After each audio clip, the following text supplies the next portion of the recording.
Now, do we have a bumper for DM's Corner? We do. We do. Great. I will just give engineering a second on that, and then I have a bunch of questions here that we can ask.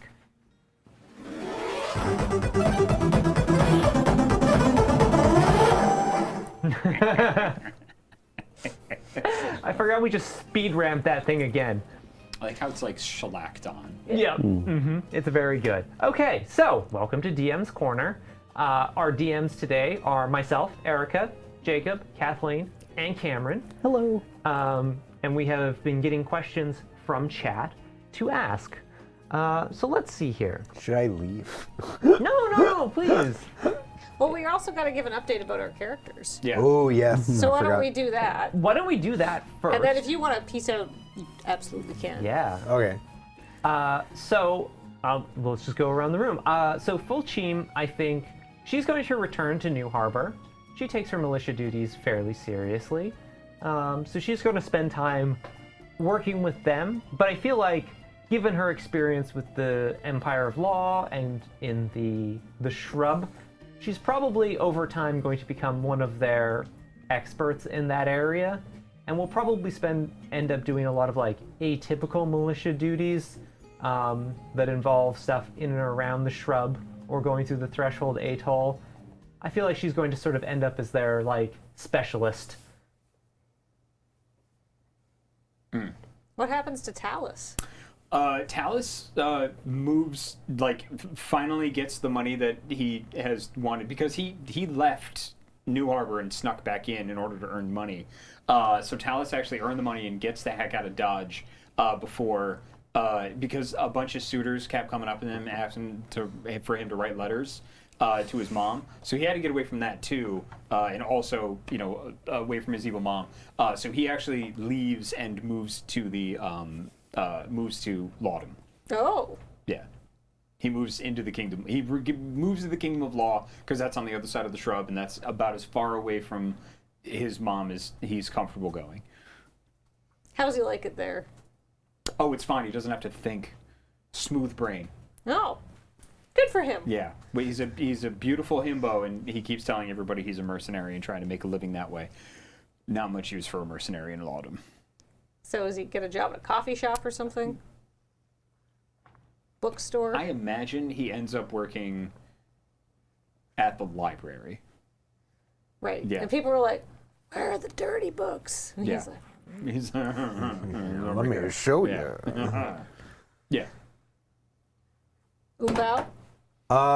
Umbao went to live on his own when he's at his house. He actually did become a full-time mercenary. But I'd say 2 or 3 times a year I go stay with my buddy Talus. And mostly I just kill stuff still.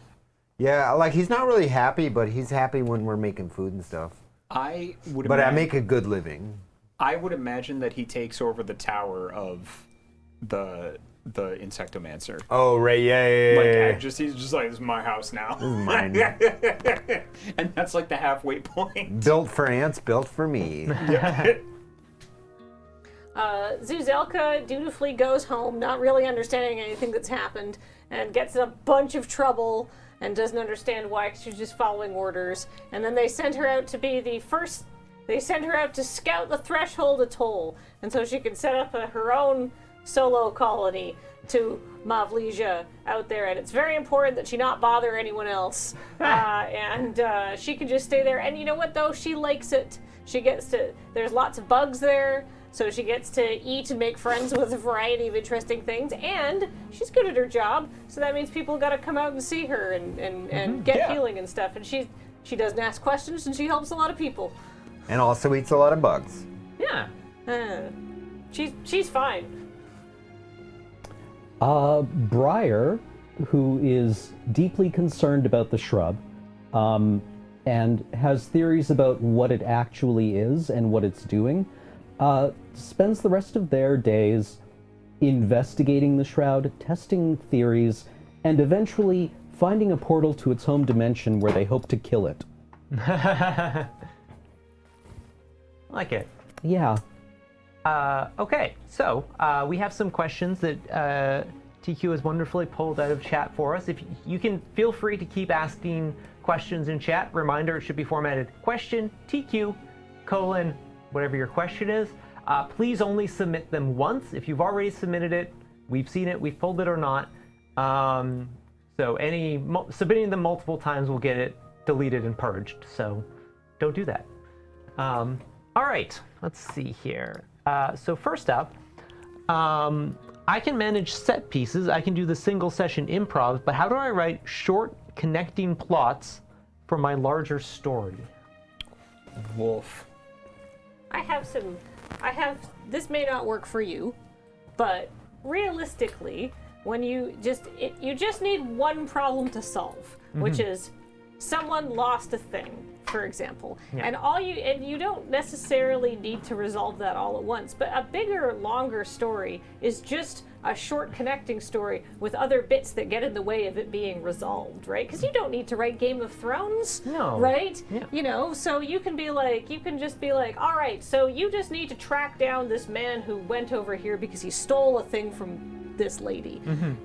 But you don't know where the man went, so you tracked him to the nearby town, and the nearby town you had to fight a scorpion because the barkeeper that had information said that, yeah, I'll absolutely help you after you fight the scorpion. And then you fight the scorpion, he tells you, yeah, he bought a ticket on this train, and then you go to the train, and then maybe you have a train-based adventure as you get to the next town, and then you contact your person there, you maybe do them a favor to gain their trust, and they let you into their organization where they have met the man who, right, So you can just string all those one-shots together. You just add fun obstacles for your players, right? And maybe they're like, I don't want to take the train. Let's set out on the desert and go across on foot.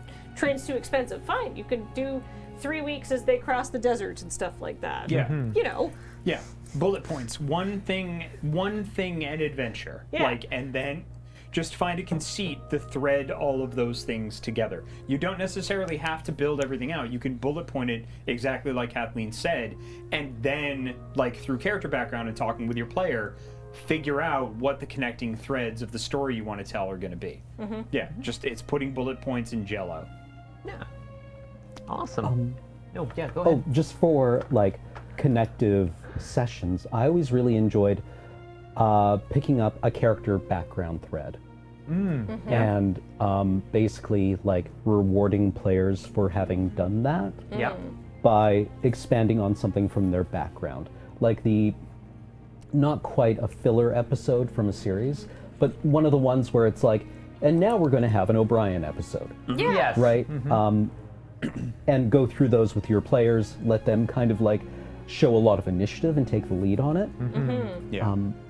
And just with the condition that you kind of get from A to B. Yeah. Or maybe not even from A, or not even from A to B. Maybe it's just one of the ones where you have to get from E to F.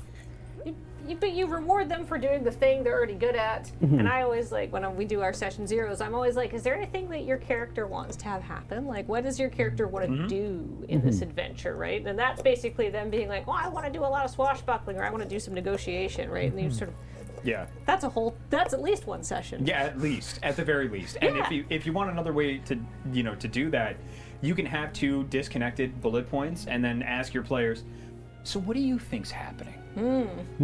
And then suddenly they're right. So Just, smart. Yeah, just be like, what do you think happened? Really interesting. You think the magistrate did it? Oh, well, God. I'm just taking, don't worry about it. It's fine. Yeah, the magistrate, huh? Oh, God. What was his name again? Yeah, Bronson. Yeah. Speaking of swashbuckling, there's a question here. Encounter ideas and preferably non-combat and obstacles to overcome for a swashbuckling adventure on high seas. I can only think of navigating rocks / whitewater. Don't have to worry about mechanics. You go underwater. Go underwater. Fight merfolk. Sirens. Dealing with sirens is always a classic. A storm is interesting. I would think being becalmed would be interesting as well. But the Murder ocean. on the boat. Murder on the boat. Murder on the boat. Yeah. You find a magical sea whale. Maybe you find an undersea ruin of some kind that you Yeah. can just barely dive on. Just running into a random merchant ship that you can haggle with. Yeah, Yep. one of the things that happens in Moby Dick every once in a while is they run into another whaling ship, and they just like sail up to each other and kind of figure out what they're about. Yeah. And then when they get close, everyone trades books Oh, no, yeah. and letters, and just like, I need a new stimulus. I'm Yeah. going to trade my copy of this book for what I don't know. What do you got? Yeah. Right. Like, and it kind of refreshes things. Sort of. I like that. Show up and talk shop with somebody else. Yeah. Yeah. Yep. Ghost ship. Ooh. Yeah. There's another one here. Sort of like, let's say you don't want to deal with us. What are some of everyone's favorite GM-less systems? I think the only one I've ever played is Fiasco, which is a lot of fun, especially if you have a group of like chaotic gremlin friends. But it's quite a lot of fun. One I'm eager to play is called Wander Home. Oh Yes. My partner backed it on Kickstarter and got a really nice edition of it, and she's wanted me to organize it. yeah. Nice. Yeah. Yeah. That's a good one. You want to play? Yeah. Okay. I have ADHD. You call me. Okay.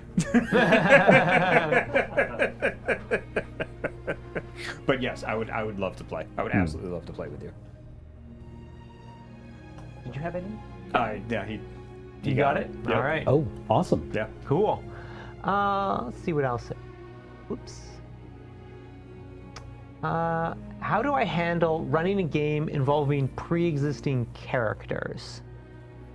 So is this, I'm just going to assume that this is you have player characters that have existed before, and you're trying to integrate them. That's an interesting question. May I? Yes, please. Okay, so there's about 1 billion different ways that this could go. So pre-existing character, meaning either they came from a new campaign and they're like, we want to play this character. Cool. If it's possible, wipe the slate. You don't need to keep the continuity. They're just like, I like the character. Great. Have a session 0. Import that into your game. If they want to continue the story from the previous game, you're going to have to try to make it fit your game. That is not exactly the fairest thing, so always try to communicate. Again, at session 0, try to communicate with your players and be like, what do you like? What don't you like about this? Like, how do we get this to fit? It's all about the negotiation of what is fair for your table, but just starting a new game with the same character, especially if the person's just like, I like this character, I just want to play this character again. Yeah. That's essentially what we did with Waywocket, because she was a pre-existing character, and it's just like, this is the character I like. I don't care about the previous story. I care about it very much. Brett, it was a very fun game that you ran, but it's like this for this game we're running. That doesn't matter. This is just this character. Oh, in the back of my head, I was just like, this is a god. We're chumming with a god. Oh no.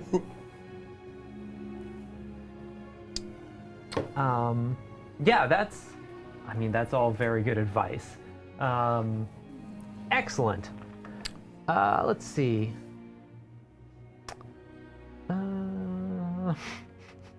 Apparently this was a very common question. Likely getting new players who have never touched D&D, what would you suggest I go over before we start playing? Most important points to hit during session 0. Oh my gosh, you have so many good things to talk about. If they've never played D&D before, you could maybe have 2 session 0s to give them, like, first of all, maybe go through, because I feel like expectations of like what the game will entail and how you actually play this game are kind of 2 separate conversations that you might want to break up. So first of all, walk them through the mechanics so they feel comfortable and like aren't stressy about it. They don't need to be like, you don't need to be like super lecturing, but just make sure they know what they're doing and are comfortable with it. Yep. But for your actual like gameplay stuff, you got to talk about lines and veils.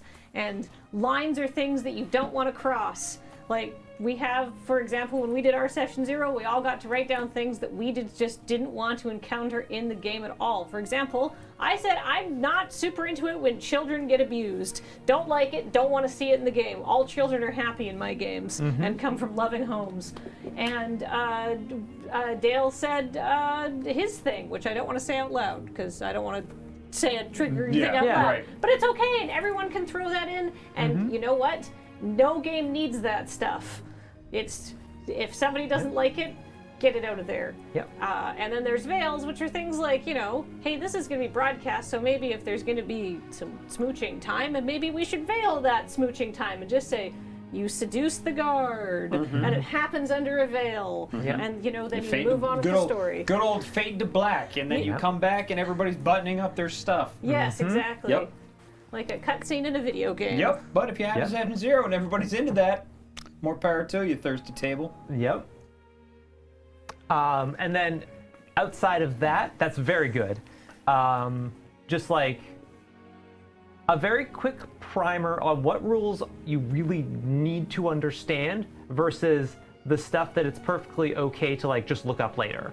Like understanding like the core mechanic is that like you roll a d20, you add a relevant modifier, great. That's the thing you need to like remember all the time. Everything else you can just be like, I don't remember exactly how this ability works, I'm just going to look it up. Is another, it's just like you can pause to look anything up at any time. You don't have to like sit down and memorize everything that your character can do. Yeah. It is helpful to understand or to make a cheat sheet so that that doesn't necessarily happen all the time. Yep. To kind of understand, like, pick your spell that you're going to cast on somebody else's turn is a really polite, nice thing to do as you are playing the game. If you're playing a spellcaster and you have a billion options and things like that, you don't have to memorize everything, but like use the tools that are available. Like have like a thing, because it's getting around to somebody's turn and everybody's like, okay, we did this and we did this and we did this, and what do you want to do? Well, I don't know. Hold on, just 1 second. Yep. Just be a little bit prepared. It's a polite thing to do at your table. Yeah. It doesn't have to be smooth as silk, but The other thing is that use, you know, the rule of most like high-level chess players. It's like be planning your turn on your opponent's turn. Yeah, like while somebody else, like pay attention to what they're doing, but while the other people are going around the table, be thinking about what you want to do next. Don't wait to do that until it gets to your turn to do that.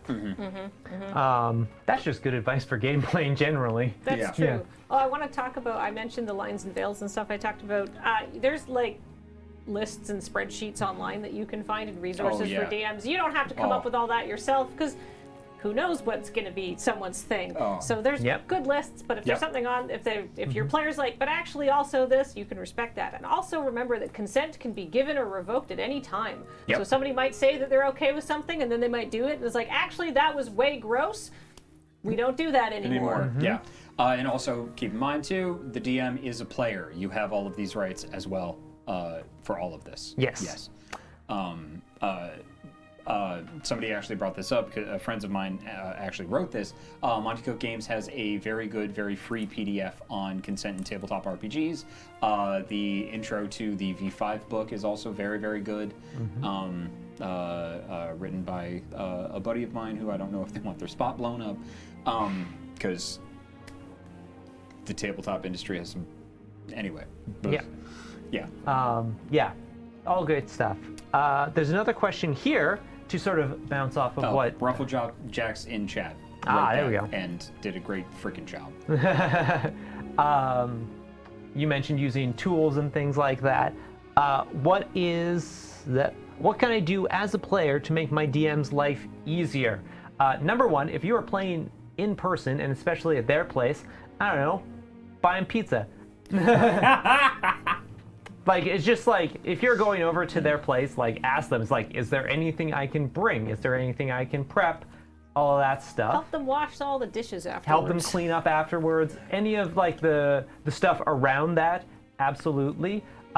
If you're not doing it that way, if you're playing online or something like that, making sure you're coming prepared, or, like, prepping that kind of other stuff. Or one of the things I will do is, like, defer to another player. Like, if someone's like, I don't know how this spell interacts here. I'm like, okay, I'm going to keep narrating this if you want to look up that spell, and then we'll come back to that in a minute.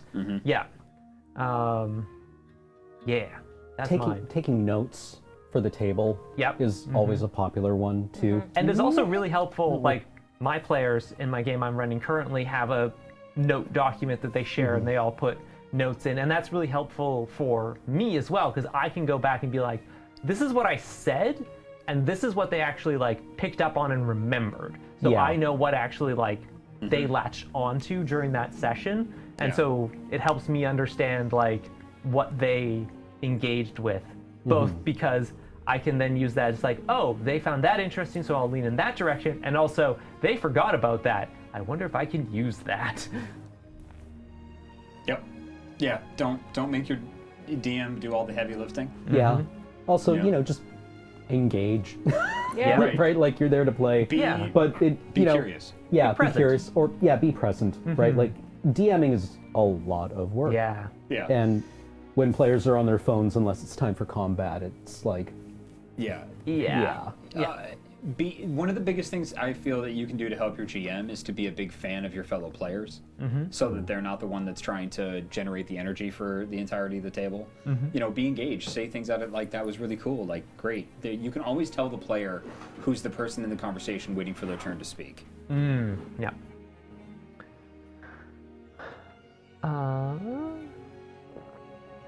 Here's one. How did you deal with a session when one or more players are missing? So we had to do that a little bit during our game, mostly because some of us were switching out and Jacob missed one of our sessions. What you can always do is you can always just ask that the player who won't be there what you would like to do. It's like, do you want me to sort of like run your character a little bit? Do you want your character to just be there but not really engaged in anything? They're just sort of in the background? Or do you want, you know, hand wave, it's like, oh yeah, they wandered off sort of thing. And yeah, what were you up to? What was so important that you had to get called away?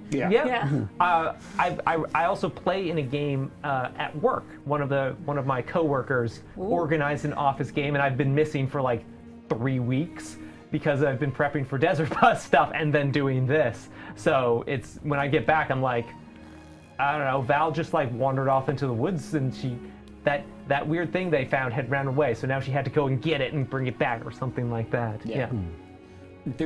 I'm sorry, Cameron, it seemed like you were going to speak.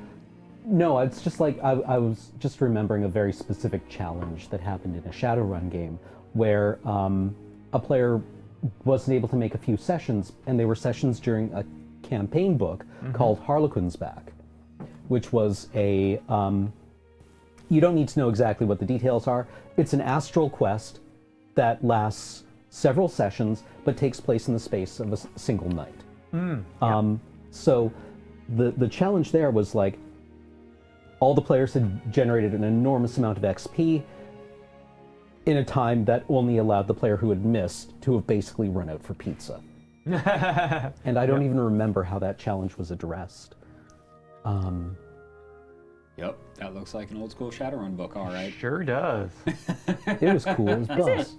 Is it weird that I'd be like, well, you missed all this stuff, but you're still at the same level as them? No, it's not weird. No, that's fine. not at all. You get all that experience. No, I would never penalize somebody with experience because it's like, oh, you missed a session, whatever. Yeah. And don't, like, trust your players and trust the fact that people will fill in the blanks. If you want to keep the character there, you can just say they were doing this the whole time, and you'll fill in the blank. You won't have that, like, breaking continuity just because players are not their characters are not their players. Just because the player is there doesn't mean that the character isn't there. They're just not going to be as active in the thing, but you can say things like, you know, this character does this, talk about it beforehand unless it's like an emergency and the person's just not there. You will fill in the blank, and when you remember that campaign, you probably, in all likelihood, will not remember that moment where that player wasn't there because the character was present the entire time in your imagination and your heart space. Yeah. Let's see. So here's a question somebody asked. What setting was it that the crew was playing this week? Was it a custom setting or something established? So that was actually a custom setting that Dale, our friend Dale, who ran the first session, actually created the sort of seed for. He sort of created New Harbor, the Kingdom of Law, and the general quest idea that we were collecting this contraband to take across there. And that was just Dale came up with a custom setting for us to play around in. So we're really super appreciative of the work. And he kept it very vague. He's like, Erica said that she wanted to have fire wasps, so there's lots of interesting insects around here. Yep. And then I was like, okay, well, I need to be a cleric because it's 3 fighters and a warlock. And he's like, okay, maybe you could be a cleric, but I picked bug friend. So he's like, okay. So I was like, so my god is a bug, but also a healing bug. And he's like, maybe your god is the god of the Empire of Law. Tell me about your god. And so that's how she became an ant, because ants are very orderly and stuff like that. You know, it was just kind of like, all right, we'll fill in the blanks here. Dale is a master of idea judo. Yeah. Of you say a thing that you want to do, and he's really good at going like, it sounds like what you want to do is this. How does that sound? And I have never seen a person be like, nah, it doesn't sound good. Everybody's like, yeah, that's the thing I want to do. I just didn't know it. He's a master at it. He has an innate idea of what's fun. Yes.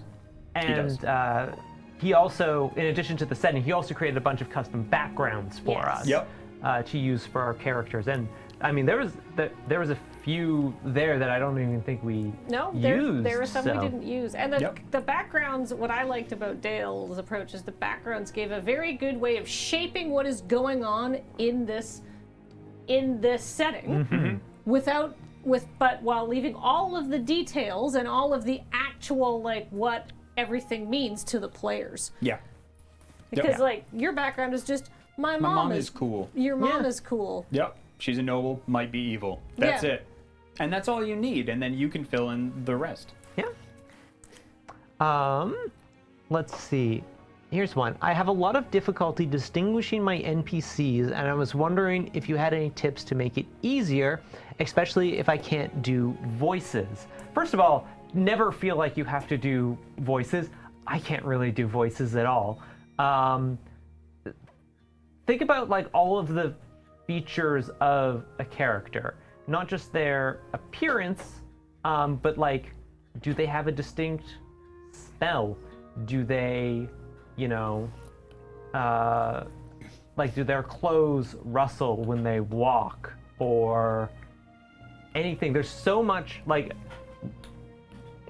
look at all of the details of a person and like pepper that stuff in, and like, if it would help, like, keep notes. Like, start a document. It's just like, these are all of the things that I think people might, potentially, smell like. Yeah. What I find useful is that, not just for my players, but like for myself, I try to imagine if I was casting a film, what actor would be playing this character. And that helps me kind of get like a very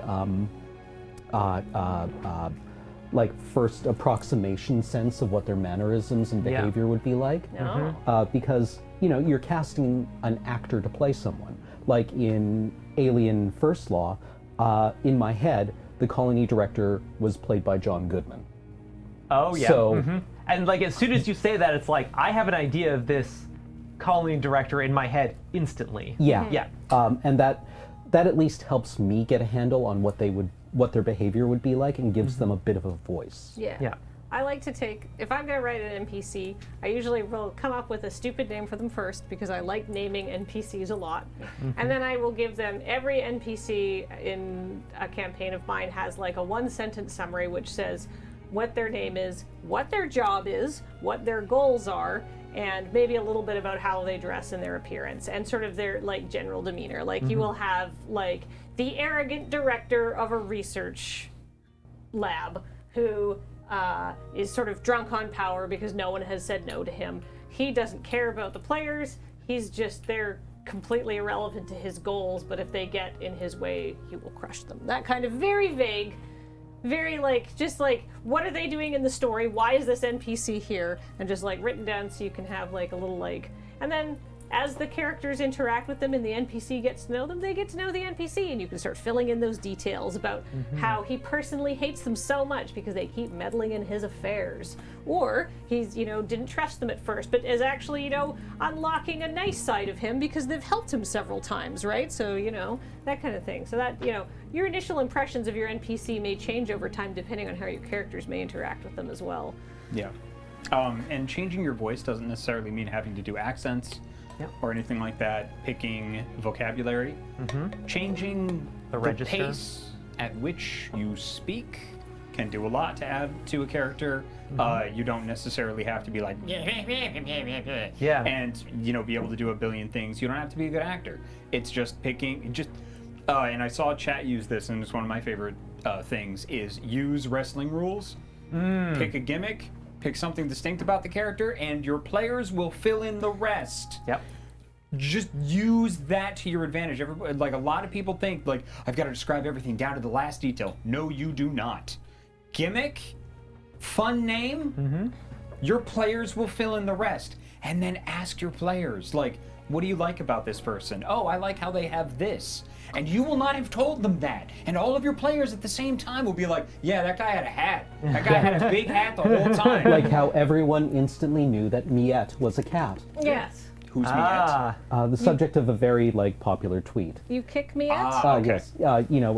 Jail Me for walking along and having to nudge Miette out of the way with my foot. Miette, please, could you get out of the way? And Miette being like, You kick kick Miette? 1,000 years dungeon. yeah. Yeah. Yes, there Yes. you go. Yes. Yeah. Yep. At yeah. no point in the tweet was it mentioned that Miette was a cat. Cat. Yeah. Yes. Your players will fill in the blanks, and they will probably provide details that they have all come up with at the same time that you never thought of, that you just have to write down, and they've done most of your work for you. Here's one that was asked multiple ways. How do I plan when I'm good at just improv, and vice versa? How do I improv when I can only plan? My advice is don't sweat about doing either one. Lean into the one that you're really good at. Yeah. Yeah. Like if you're just fantastic at improving stuff and doing stuff on the fly, put in the bare amount of planning that you need so you know where you want the story to generally go, but then just wing it. If you're good at planning but stressed out about improv, plan as much as you need to, but every so often, just see if you can plan a little bit less. Just start slimming down those plans slightly as you feel your way through it. And it's it doesn't really matter how they get from A to B as long as they get to B, right? So, maybe they, I don't know, do they go through a forest? Do they go through a tunnel? Do they go through a portal? I don't know. And just relax a little bit at a time. Maybe pre-prep those forest, tunnel, and portal ideas. Yep. If that's going to make you feel cool, and just reuse the ones they don't use later. Yep. Yep. Yep. I basically write down flavor text. I have sometimes people ask me for my notes, and I don't have any. I will write down very specific turns of phrase that I want someone to use, or specific checks. But mostly it's all improvised because I found that planning actually threw me off quite a lot. Yeah. Since players are unpredictable. You don't say. Yeah. Yeah. I would plan out a that's session, weird. and then my players would be like, cool, we utterly ignore all of that and go and do something else. And I'd be like, but and it... I'm going to eat my own skull. Yeah. I would say... Hey players, if it looks like your DM worked hard on something, maybe let them do the thing also. Yeah. I mean, I love the example that I heard of a DM being like, all right, you finally arrived in the big harbor town, the big port town. It pulls out binder, right? And the players are like, awesome, we get on a boat and sail someplace else. And just throw it into the trash. You arrive in a port town.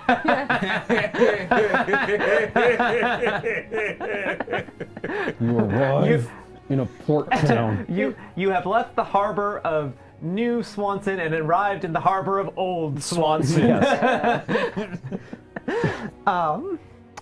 So the next one here... I have one small point on this go one. ahead. No, that's cool. Take a break at the table. Your players do something unpredictable. Be like, cool, I just need 10 minutes. Yep.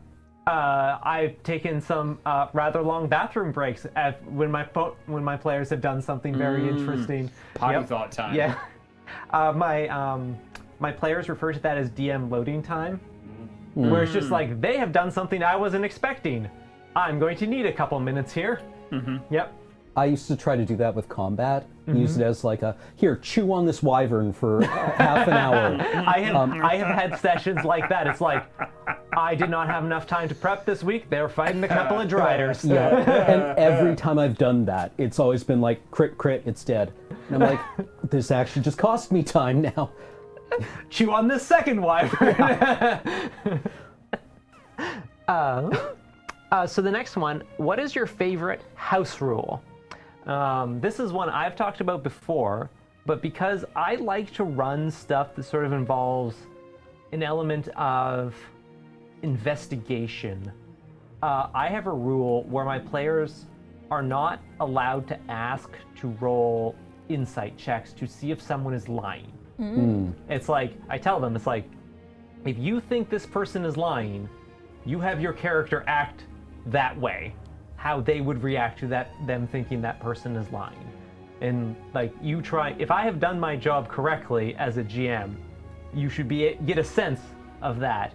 If there's some element of it that I can't convey for some reason, I will tell them that they can roll an insight to see if they can pick that up. But generally, it's just like, no. If you think they're lying, act on it. I mean, I would almost want to handle that as a secret roll. Say my character has like +7 to insight. Yeah. I feel fairly confident that that character would be able to tell if somebody's lying. But if the GM can take that roll and then tell me whether my character feels like how they feel about it, depending on whether it's a success or failure, which I think is interesting, while still allowing that to take place. Right? You just don't know, like, oh, I rolled a 20, therefore, they have to tell me all their plans. Life story, please. Yep. Yeah, I've always just found it a little like an unsatisfying mechanic, because the player sees what the roll is, and the player will know if it was a good roll or a bad roll. Yes. So it's very hard for me to like talk around that, and I find a lot of times players use it mostly as a way to confirm what they already feel. Yeah. Like, they have an idea whether they think this person is lying or not, and they just want confirmation. And so a lot of times it's just like, just go for it. Because if somebody rolls a 1, they're not going to believe anything that comes out of my mouth. Yeah. So, anyone else got any fun home rules? Oh, I've got lots. You've got a lot, and I know you have one that you used in your vampire game, so I'll talk about that in a second. My home rules are, I'm allowed at any time as the DM to be like, this is what's going on. Don't worry about it. Yeah. Like, we can drop kayfabe if somebody's like, oh no, is this gonna be bad? It's like, if it's not bad, I'll just be like, it's not bad, right? Don't worry. This is not a time to get stressed. There are times to be stressed for your characters, but this is not intentionally one of them. And the other one is, if someone is like super like not into the idea of their character being hurt, then their character will always be safe, and I will tell them that up front. It's like, this is a game where you can't die, and you might get injured, but you will never truly be hurt, and your character is whatever helps you relax and get into this game and enjoy the game. I'm totally fine with removing all like consequences for characters if that's what makes someone comfortable. Yeah, and as long as everybody's enjoying the game, who cares? Yeah. Yep. That reminded me, there's an RPG called Tales from the Loop that I've never played, but I have read the the source book for fun. That was about kids in the 80s. It was a sort of like it's a very interesting system. But one of the rules in there, as they say right in the book, this is a story about kids. These kids will not die.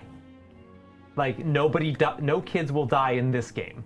That's just part of the rules of the game. Yep. Yeah. Do you want to talk about the Gerber rule? Yeah. Yeah. Yeah. All right. So this is a rule that I got from my friend Meredith Gerber. So when you have a crit or anything like that. It has been dubbed the Gerber rule. I used it in Not a Drop to Drink, and I continue to use it in Not a Drop to Drink. I use it at home now. I use it all the time. Meredith Gerber is an absolutely fantastic person. She does work for Usbird Games. She also works for Drive Thru RPG. She's just a wonderful shining beam of light, and I love her so much. Feel free to tell her so. She won't believe you.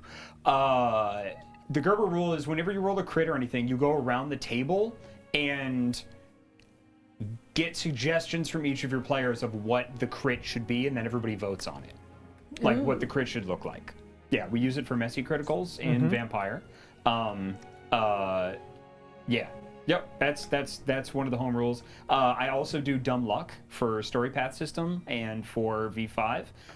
Everybody at the beginning of each arc rolls a D10, and a 1 and a 2 is 1, a 3 and a 4 is 2, so it's dots. It's in 5 dots, so it can go up to 5 dots. So everybody randomly rolls a D10, and you get Dumb Luck. So when a player asks, hey, is there a wrench nearby?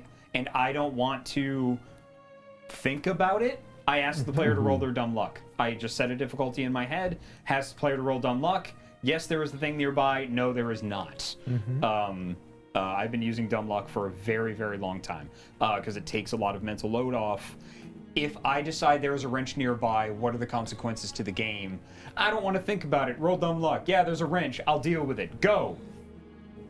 Yeah, that's my favorite house rule. Yeah, I hate saying no in a situation like that. It's like, is there a wrench nearby? It's like, well, I don't know. Are you in a garage or are you in a forest? Right. Right? Yeah.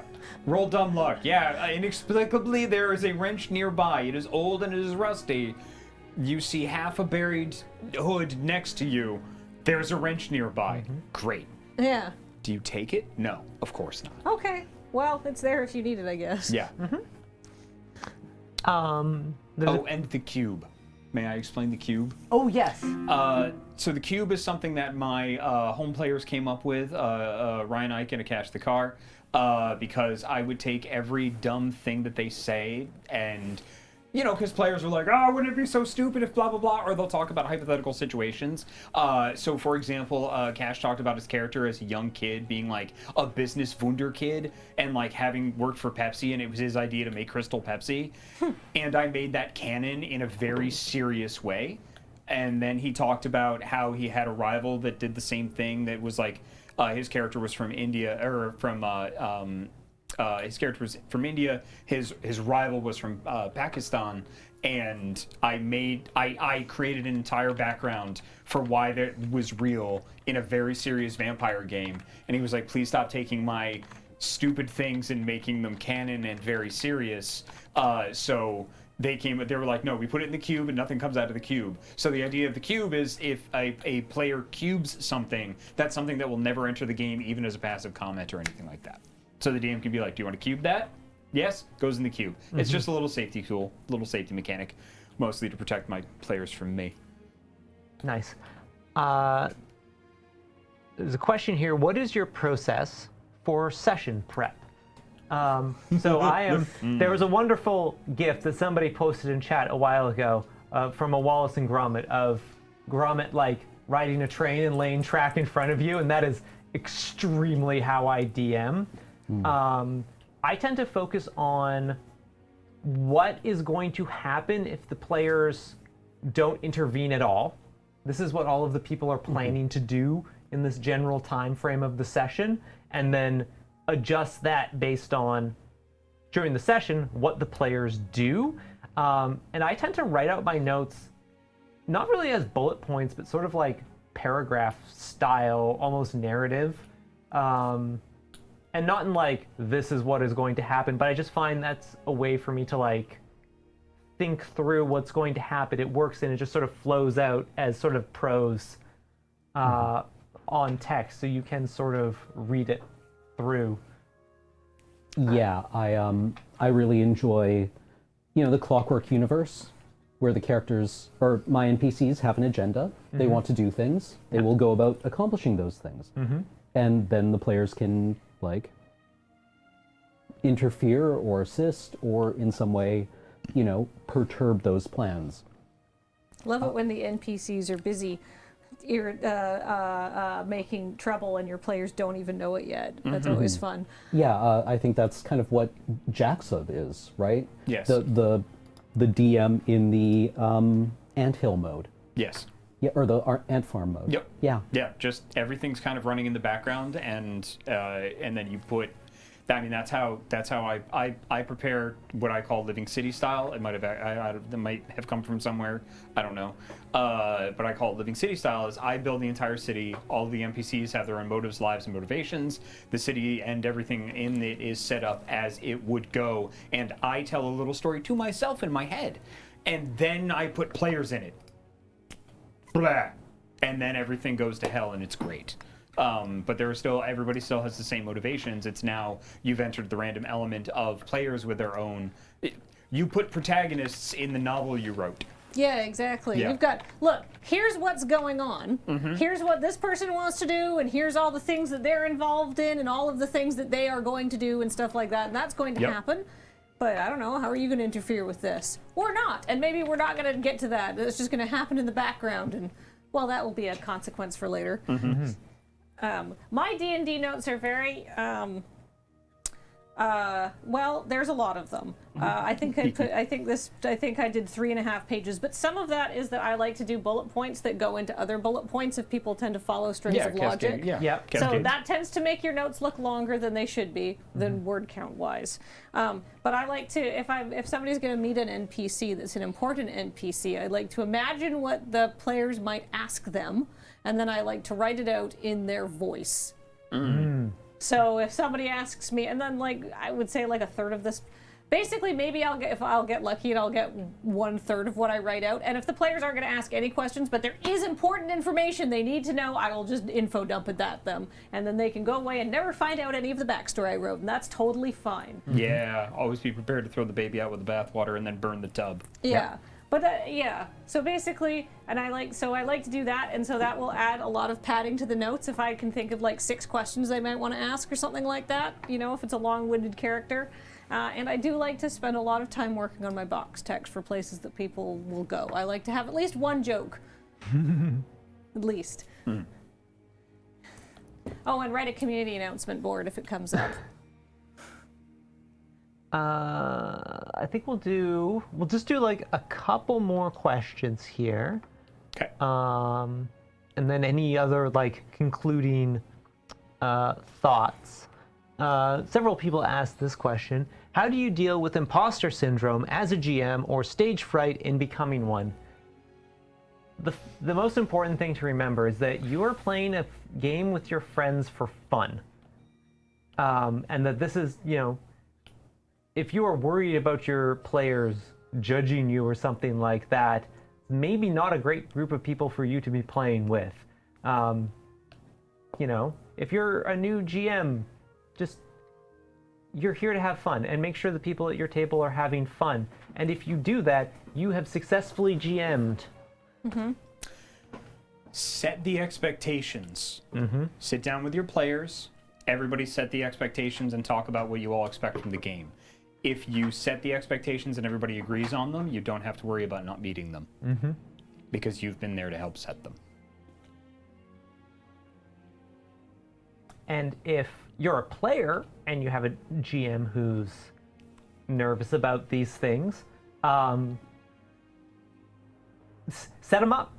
It's the sort of chivalry in performance. If you're, set your GM up to, show off their character, or ask leading questions. It's ooh, tell me more about this character. Tell me more about this city, because if you're interested in running a GM, there's probably a story you want to tell. And so, I will say that as a player, having DMs with imposter syndrome who are really hesitant and who are worried that we are judging them, there are 2 options. There is you really need to reevaluate this group of friends, or remember they're your friends and they actually aren't. Yep. Very wise. We got you, boo. Yep. All right, here's one. How do you keep a one-shot? How do you keep it to one session and still make it meaningful and fulfilling? First of all, this is very, very hard because like a one-shot session is kind of the RPG equivalent of writing a short story, which most writers will tell you is the hardest thing to do. Yeah. It's not an easy thing to do, and I don't even know if I've successfully done it. But what you want to do is work on like just very quick story beats and make sure you're not planning anything like combat or something like that is going to take a very long time. Keep everything fairly small in what you're planning. Yeah, like when I think of successful short fiction, I think of something like Carver's Where I'm Calling From, or Flannery O'Connor's Everything That Rises Must Converge, or like Nabokov's Signs and Symbols. Things that are like, this story takes place at a conversation in a diner, or this is waiting for a phone call, or these people are in a waiting room, right? Like, no matter how short you think, or how small a space you think you can occupy, shave it down like, I don't know, 20% after that. And those constraints can be a lot of fun to work with, because suddenly if your players know like, hey, this session is going to take place in the course of like 2 hours, then they can expand to fill inside that. But just having like an extremely modest goal. I did a one-shot with my friend Yang Yang over the summer, I think, just like a streamed game. And to sort of streamline that, it was like, just bring and it was a one-shot with people who'd never played before. So the streamline, they're like, bring a character you know and like. Because then the players are already into it. So if you're going to do a one-shot, and then let people bring in characters and just say that, just make them level appropriate for the one shot, right? Like maybe, can you level down to 3? Can you level up to 5? Or just scale your adventure if you can handle that, right? And just let people bring back the same characters over and over again, because a lot of what I find with video or with like playing D&D is like, part of what makes one shots can be a little bit difficult is it's hard to get people into character right away. So if you already can shortcut that, and then you can just say, you already know how you'd act in this situation, here's the situation. And as Cameron said, plan something very simple for them. Have like, all right, the one shot that we did was like, you have inherited a strange cafe, and one person is the inheritor and the other people are the workers, and you gotta hire your workers, and then you have 3 nights to fix it up before the pirates, who your relative definitely owed tons of money to, come to collect, right? So, it was like very structured. It's like, all right, setting up, figuring out what you're gonna do. You've got night 1, night 2, and on night 3, they're showing up. So that, that's pretty constrained, but it's only a one shot. Yeah. So you gotta follow something, otherwise you're not gonna have a conclusion, right?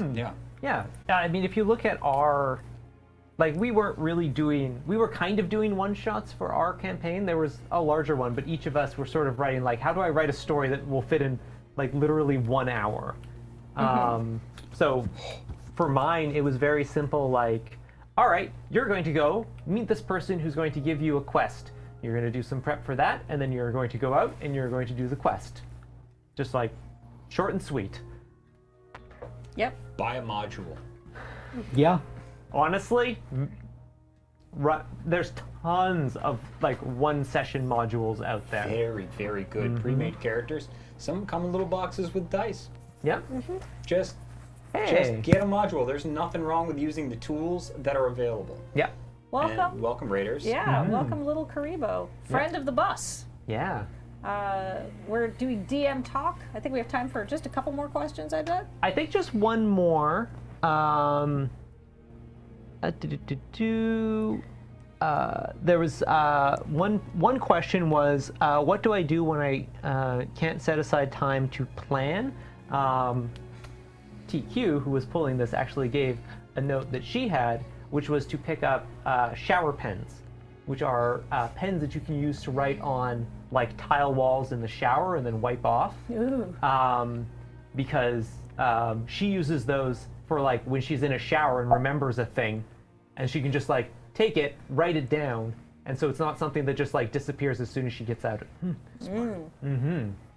So that's a great way to do that. Or we'll go back to Cameron's advice, which was throw a combat at them. Yeah, I mean, Yeah. that was actually like advice that has never once worked for me. Because suddenly I'm invested, not invested, but like all of my mental energy is directed into this combat, and like, what is the monster going to do? Like, I actually kind of want to eat this player. So like, you know, and then like I wind up further behind than I did when I started. I don't know, when in doubt, ask your players what they want to do. Say, you know what, there's not much going on this week. There's no bounties, or the person you're supposed to meet is late, so you've got a couple of hours. I don't know, have some fun. And then maybe they'll get themselves into trouble, and you can take notes about the trouble they made, and that trouble could show back up later. Yep. Just like a general downtime session. It's like, you know, your character, like if there's nothing going on right now, maybe what do your characters want to do now that you're sort of between gigs? Hot spring episode. Hot Yeah. spring episode, yep. Yep. Classic. Or it's like, surely like they have, you know, some story thread, or maybe they want to work on a project or something like that. Okay, I think that brings us to 2:30. I think that is, oh yes, Emily. Not a DM piece of advice, but as somebody who hosts D&D every week, and adults can find it really hard to find time to do D&D, and a lot of us also find that we get together with our friends to do D&D, and we actually just want a bit of social time. We're not doing anything. We're not And we doing were just anything. going to ask you that question. Who's got a light mic right now? It's a very exciting sound. So. It's very curious, and I'm It sounds like shipping. Maybe. Yeah. So the advice is do dinner.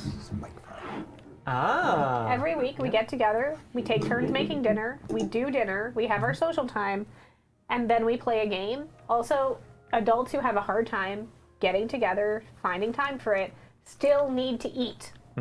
That's my piece of hosting D&D advice, even if you're not the TM. All right, cool. Thank you for taking care of that, engineering. I'm super curious what was going on. But cool. That was DM's Corner. Thank you to you three, Cameron, Kathleen, and Jacob, and Emily, for kicking in. Thank you. Yeah.